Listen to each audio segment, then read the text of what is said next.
no sé qué tenga que ver eso o con el hebreo o con el judío o con la manera como se traduce al castellano, pero Henry Tafel plantea el concepto de categorización social.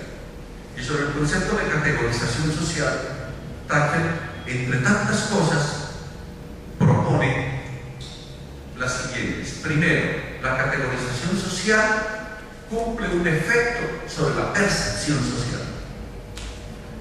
Percibimos según las categorías sociales que utilizamos. Segundo, hay categorías sociales cargadas de valores. Y tercero, las categorías sociales producen efectos identitarios. Y uno de los efectos identitarios tiene que ver con que aquellos que se sienten... A ver, me detengo antes de eso. Cuando hablo de efectos identitarios y hablo de identidad, tengo que señalar un asunto que la psicología señala. Y es que la identidad se produce, se construye, no solo de acuerdo con lo que uno piensa de sí, sino también de acuerdo a cómo es observado por los otros. Entra en un juego de relaciones entre las percepciones de sí y las percepciones de los otros. Entonces, para proseguir, cuando uno se inscribe, se adhiere o se identifica con una categoría social, o antes de identificarse con la categoría social, cuando uno percibe que es ubicado en una categoría social, eso produce un efecto que se llama favoritismo endogrupal o endocategorial, que supone, a partir de ahí, que en la medida en que uno es excluido de un campo de relaciones y es señalado como miembro de otro campo de relaciones, tiende a fortalecer los lazos con ese otro campo de relaciones. Y cada vez tiende a excluirse de aquel otro campo en donde empezó a percibir señales de exclusión. Y una señal de exclusión es solamente la denominación. Solamente la denominación. O solamente llevar a cabo determinado comportamiento. En otras palabras, si yo empiezo a ser consumidor de psicoactivos, yo joven, no yo a los 52 años, yo joven, yo de 17, 18 años, empiezo a consumir psicoactivos, por efecto de eso que se llama conocimiento del sentido común, o como efecto de los imaginarios colectivos, yo sé, y eso lo hemos encontrado en las investigaciones, yo sé que los otros van a decir que yo soy un vicioso.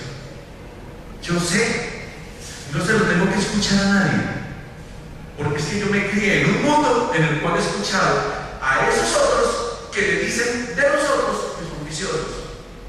Yo lo sé, no tengo que escucharlos sobre mí.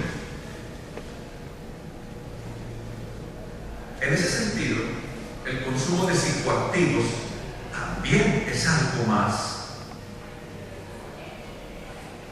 que efectos sobre la salud y la salud mental. No es menos tampoco, ¿sí? Los problemas de salud y salud mental no son menos que esto, sino que se compaginan, se integran en el mismo campo fenomenal. Ahora bien, luego de esta introducción, y voy a decir para qué, para ubicar el hecho de que un problema solo es problema para nosotros como profesionales dentro de un marco de referencia. Un problema solo es problema a la luz de un determinado marco de referencia. Yo no tengo formación en salud, entonces no veré, salvo una información que recibo por los medios de comunicación, pero no veré problemas de salud con el dominio que pueda tener sobre él. Yo no lo voy a ver allí. Yo no sé en realidad qué sustancias químicas, qué neuronas, qué tejidos, qué lesiones viva el organismo. Yo no tengo idea, yo no puedo ubicar el problema ahí. Si yo me desenvolviera en el campo de la ética y la moral, pues posiblemente vería un problema con los conceptos y categorías de la ética y la moral. Igual que si fuese economista, igual que si fuese lingüista, igual que si fuese historiador.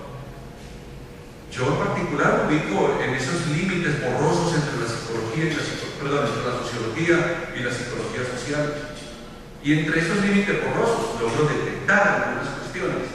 pero algunos de ustedes pueden ser licenciados en preescolar, licenciados en educación básica, pueden ser psicólogos, pueden ser sociólogos, pueden ser médicos, filósofos. Sí, podemos llegar aquí con distintas profesiones y cada profesión nos da marcos de referencia. Y aparte de la profesión, los otros estudios realizados, los grupos interdisciplinarios en los que haya participado, las lecturas que haya hecho, todo eso va contribuyendo a formar marcos de referencia. Y de acuerdo con esos marcos de referencia ubicamos los problemas. Por lo tanto, un problema no es un problema en sí, pero allá llegaremos en un momentito. Entonces, nuestro tema, el problema. Vamos a sustraernos de la idea del problema en la vida cotidiana, en la cual llamamos problema a muchas cosas, incluso a aquellas que viéndolas con más detalle no son problema, pero no nos vamos a detener ahí. En el campo de las ciencias sociales y sus disciplinas circunvecinas, en las ciencias de la salud, en las ciencias jurídicas, en las ciencias de la educación, todas esas que compartimos esas preguntas por el hombre, por el ser humano. Nosotros definimos dos campos específicos para hablar del problema: problema de investigación, problema de intervención. Voy a sustraerme del problema de investigación. No vengo a hablar de investigación, vengo a hablar de problemas para proyectos de intervención. Entonces allí un punto de partida es la distinción problemática-problema. Cuando hablamos de problemática,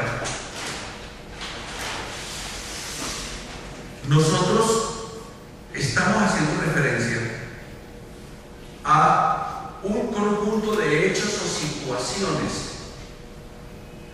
integrados, articulados, anulados,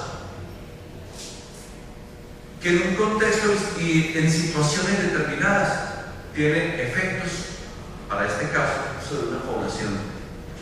La problemática es amplia y compleja, la problemática es diversa, la problemática es múltiple. Las problemáticas es como si lo definiéramos las cosas en su globalidad. Cuando dije el problema de la drogadicción, podríamos decir la problemática de la drogadicción, que es conexa a otras problemáticas. Pero el uso de este concepto es un uso intencional y operacional, no porque tenga sustancialmente diferencias con respecto al concepto de problema. Se utiliza solo con fines funcionales. Y es porque nosotros, en el interior de una problemática, podemos descubrir muchos problemas. ¿Me doy a entender? Es solo con ese fin que estoy haciendo la distinción. Bueno, teniendo en cuenta todo lo que dije anteriormente. Entonces, de esa manera, cuando hablamos de problemática, nosotros estamos delimitando un escenario de situaciones que pueden tener un patrón, pero que a la vez en él se expresan diversidad de hechos y situaciones, modos particulares, pero según nuestros marcos de referencia, en eso que denominamos problemática, podemos detectar distintos problemas. Si fuese epidemiólogo, me preocuparía el problema de la incidencia y la prevalencia del consumo de psicoactivos. Pero si soy sociólogo, me llamaría la atención y apuntaría, entre otros, a el papel de la familia y la estructura social en el consumo de psicoactivos. Ahora, si soy psicólogo social, bueno, esa profesión no es nada en Colombia, un énfasis, un interés. Pero vamos a suponer, si soy psicólogo social, estaría pensando posiblemente, por ejemplo, en la manera como las interacciones sociales tienen que ver con el uso o el consumo de sustancias psicoactivas. Ahora, si pienso como psicólogo, tendría que pensar qué clase de psicólogo, o más bien de qué orientación teórica. Y entonces en ese caso tendría que preguntar si es un problema de las relaciones primarias con la madre, si es un problema de una relación con el goce, si es un problema de qué sé yo, de orientación dinámica o psicoanalítica, o si es un problema precisamente de falta de algunos reforzadores negativos que supriman la conducta. Eso depende de dónde se mire. Por lo tanto, el problema no está fijo. No hay un problema esencial. El problema no está fijo y todos lo tenemos que ver, sino que lo vemos de acuerdo a nuestros particulares modos. Por lo tanto, cuando ubicamos el problema, lo ubicamos dentro de una problemática. ¿Y eso qué significa? Que la lectura de la problemática nos lleva a la lectura del problema. Bien, diferenciado, bueno, hay una cuestión que no es diferenciado. Normalmente los problemas son, en relación con las problemáticas, son particulares y dependen, como dije hace un momentico, de nuestros marcos de referencia y más específicamente de los conceptos con los cuales nos definamos. Vamos a detenernos más adelante en el tema de los conceptos, tal vez en la siguiente diapositiva. Voy a pasar a otro punto.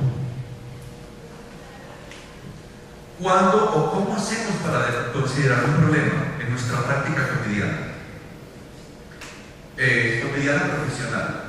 Nosotros acostumbramos a ubicar los problemas especialmente a partir del concepto de carencia. Especialmente a partir del concepto de carencia o concepto de déficit, como dice un psicólogo norteamericano, Kenneth Gergen. Y eso tiene mucho que ver con el hecho de que ha habido una tradición en las ciencias sociales a considerar de que a los seres humanos no se evalúan en función de nuestros déficits. Y hay muchos planteamientos en la psicología y en la sociología que se centran en la dimensión del déficit. Y gracias a la dimensión del déficit, entonces podemos decir que hay un problema en el que podemos intervenir para llenar el déficit. Y este es un comentario entre paréntesis. ¿Y quién llena el déficit? Normalmente se cree que es la ciencia. Y por lo tanto los científicos pasamos a ser redactores. Organizamos programas con base científica para llenar los déficits. Es que le falta una relación de apego más segura. Entonces hay que reforzar el apego. Contrarrestar el apego inseguro o el apego elusivo y hágalo. Que tenga relación más segura. No, hay que darle más amor porque no tiene amor. No, es que no tiene cogniciones, hay que enseñarle más. Entonces llenamos el déficit cognitivo con más información. Es que no tiene normas.